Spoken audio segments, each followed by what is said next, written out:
আসসালামু আলাইকুম বন্ধুরা, সবাই কেমন আছেন? আমি আলহামদুলিল্লাহ ভালো। ভিডিওটা শুরু করলাম কিছু কাজ দিয়ে, জমানো কাজ ছিল। আজ কিছু কথা বলবো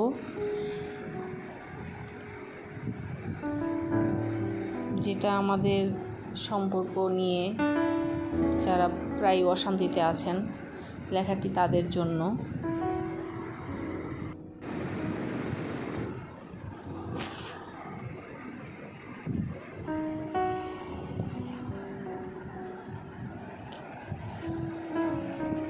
সম্পর্কের প্রথমে হলো বিশ্বাস। এই বিশ্বাসটা একটা সম্পর্কের মূল। যে সম্পর্ক বিশ্বাস নেই, সে সম্পর্ক টিকে থাকে না। সম্পর্কের দ্বিতীয় হলো সম্মান। যে সম্পর্কে সম্মান নেই, একজনকে সম্মান দেয় না, সে সম্পর্ক টিকে থাকে না। সম্পর্কের তৃতীয় হলো স্যাক্রিফাইস। এই স্যাক্রিফাইসটা যদি দুজনকে স্যাক্রিফাইস করতে না পারে, সে সম্পর্কও টিকে থাকে না।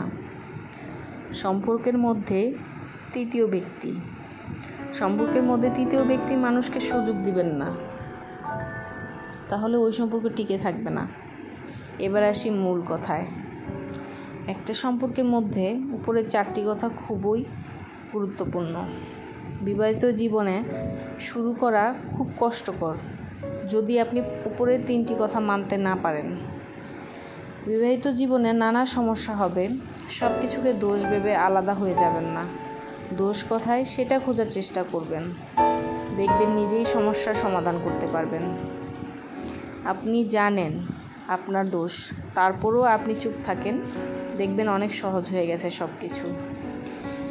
1-2 কথায় সম্পর্কের মধ্যে তৃতীয় মানুষকে আসতে দিবেন না, নিজেরা বসে সমাধান করার চেষ্টা করুন। কখনো ডিভোর্সের কথা কখনো মাথায়ও আনবেন না। ডিভোর্সে কখনো শান্তি আনতে পারবেন না।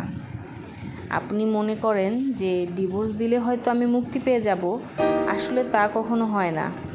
সমাজের 1-2টা ভাই বোন, ডিভোর্সি ভাই বোনদেরকে প্রশ্ন করে দেখুন যে তারা কেমন আছে, তাদের নিজের পরিবার এবং সমাজের মানুষের সাথে কেমন সম্পর্ক, এবং সমাজ তাদেরকে কোন চোখে দেখে, সেটা একবার কল্পনা করুন, নিজেই তার প্রমাণ পেয়ে যাবেন। আপনাদের সম্পর্কের মধ্যে কী সমস্যা, কী কারণে বিচ্ছিন্ন হতে চাচ্ছেন, এগুলোর সমাধান খুঁজুন।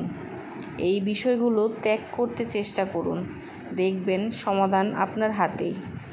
রাগ, অহংকার, জেদ এগুলো ত্যাগ করে প্রিয় মানুষের সাথে সংসার করতে